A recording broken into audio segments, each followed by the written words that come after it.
The city sky is frankly rather boring. If you look up at the patches of murk between buildings, you might be able to pick out the Big Dipper, or perhaps Orion's Belt. But hold on, look at that murky patch again, and hold out your thumb. How many stars do you think are behind it? 10? 20? Guess again. If you looked at that thumbnail-sized patch of sky with the Hubble Space Telescope, instead of points of light, you'd see smudges. These aren't stars. They're galaxies, just like our Milky Way, cities of billions of stars, and more than 1,000 of them are hidden behind your thumb. The universe is bigger than you can see from the city, and even bigger than the starry sky you can see from the countryside. This is the universe as astrophysicists see it, with more stars than all the grains of sand on Earth.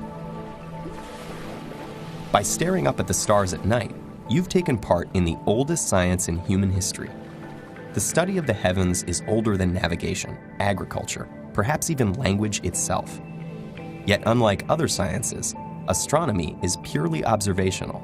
We cannot control the parameters of our experiments from lab benches. Our best technology can send man to the moon and probes to the edge of the solar system. But these distances are vanishingly small compared to the yawning gulfs between stars. So how can we know so much about other galaxies, what they're made of, how many there are, or that they're even there at all? Well, we can start with the first thing we see when we look up at night, the stars. What we are trying to learn is their properties. What are they made of? How hot are they? How massive? How old? How far are they from Earth? And believe it or not, we can learn all of these things simply from the light shining in the sky. We can decipher one kind of stellar message by turning starlight into rainbows. When you look at a rainbow on Earth, you're really looking at light from our sun being scattered through water droplets in the atmosphere into all the different wavelengths that make it up. And when we study the light from other stars, we can create rainbows on demand using not water droplets, but other specific instruments that disperse light.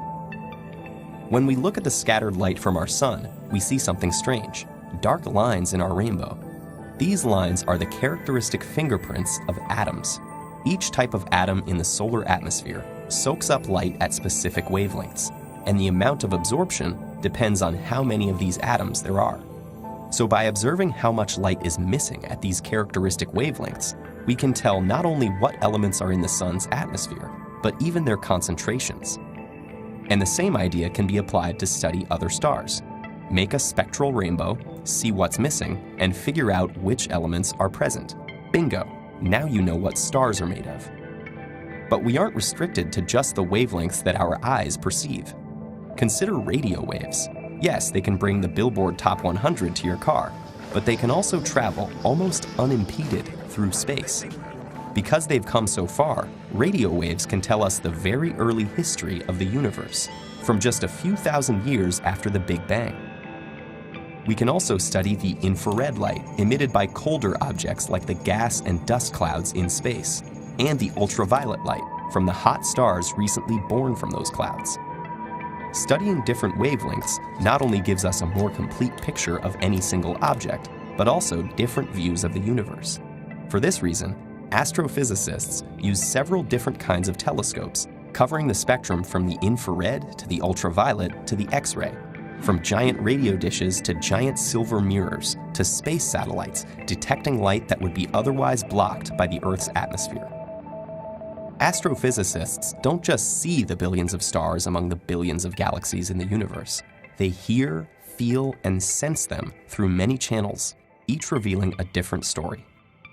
But it all begins with light, the kind we can see and the kind we can't. Want to know the secrets of the universe? Just follow the light.